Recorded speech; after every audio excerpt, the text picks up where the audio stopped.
Oke, eee, halo teman-teman, perkenalkan saya Kudrat dari Prodi Manajemen. Saya mau mempresentasikan hasil UTS saya. Di waktu saya UTS, ini prodi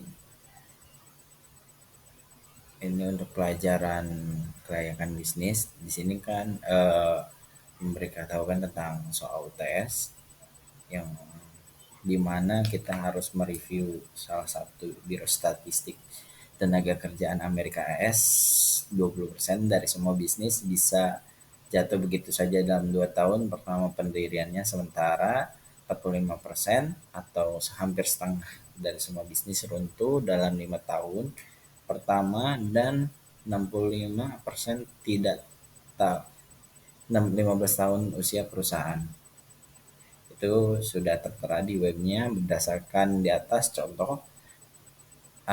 Apa yang bikin bangkrut atau tutup, silahkan beri tanggapan, pandangan, perspektif secara komprehensif dari aspek. Oke, saya di sini mau memberitahukan tanggapan saya tentang kebangkrutan atau tutup salah satu perusahaan tenaga kerja Amerika Serikat.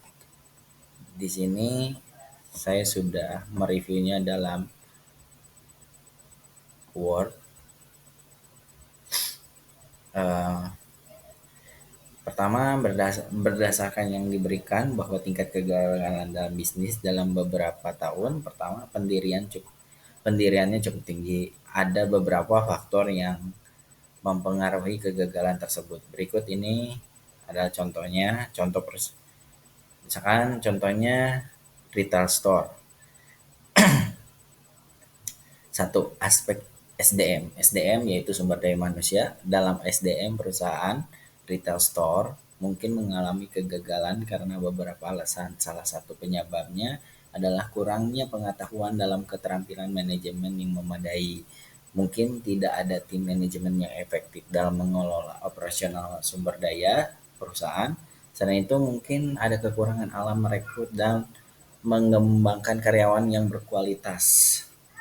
Pelatihan dan pengembangan karyawan tidak memadai dapat mengakibatkan rendahnya kualitas layanan, kurangnya inovasi dalam bisnis. Ketidakmampuan untuk menyesuaikan dengan perubahan pasar dan teknologi juga dapat menyebabkan kegagalan.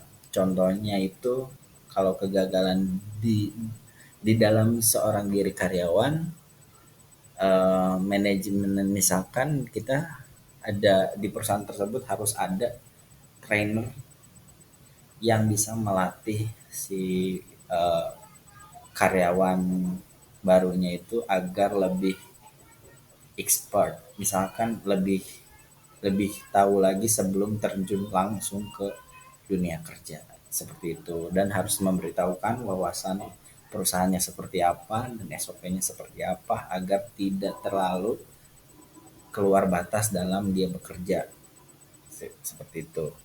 Oke, yang kedua, aspek pasar atau pemasaran. Dalam aspek pemasaran, retail store mungkin menghadapi tantangan dalam memahami kebutuhan dan preferensi pelanggan. Mungkin tidak ada penelitian pasar yang memadai atau strategi pemasaran yang tepat untuk menjangkau target pasar dengan efektif. Kurangnya efisiensi produk atau kurangnya keunggulan kompetitif juga dapat membuat perusahaan sulit bersaing di pasar yang sibuk dan persaingan yang ketat. Selain itu, perubahan tren pasar yang tidak diprediksi atau tidak diantisipasi dengan baik juga dapat mempengaruhi penjualan dan kelanjutan bisnis.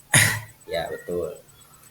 Dengan pemasaran yang sekarang itu kan agak lebih mudah juga ya dengan media sosial.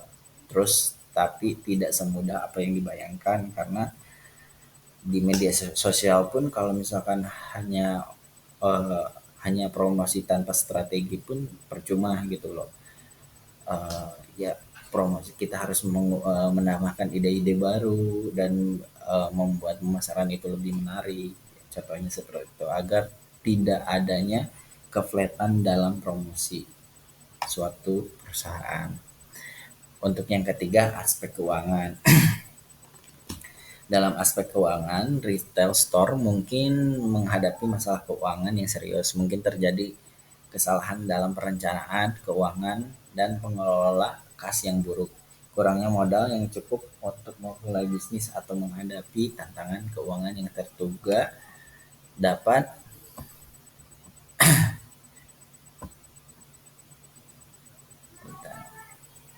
dapat menyebabkan kegagalan. Selain itu, mungkin tidak adanya pengelolaan risiko yang efektif atau ketidakmampuan untuk menghadapi fluktuasi ekonomi yang dapat mempengaruhi kesehatan keuangan perusahaan.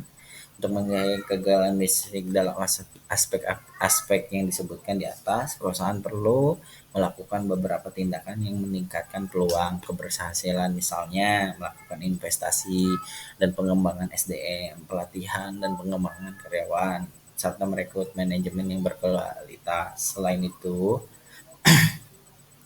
melakukan riset pasar yang komprehensif, memahami kebutuhan pelanggan, dan mengadopsi strategi pemasaran relevan dan efektif dalam aspek keuangan. Perusahaan perlu menyusun rencana keuangan yang terperinci, mengelola kas dengan hati-hati, dan memiliki strategi. Sekian dari presentasi UTS saya. Saya Muhammad Kudra, Prodi Manajemen. Dengan jika ada salah kata mohon maaf.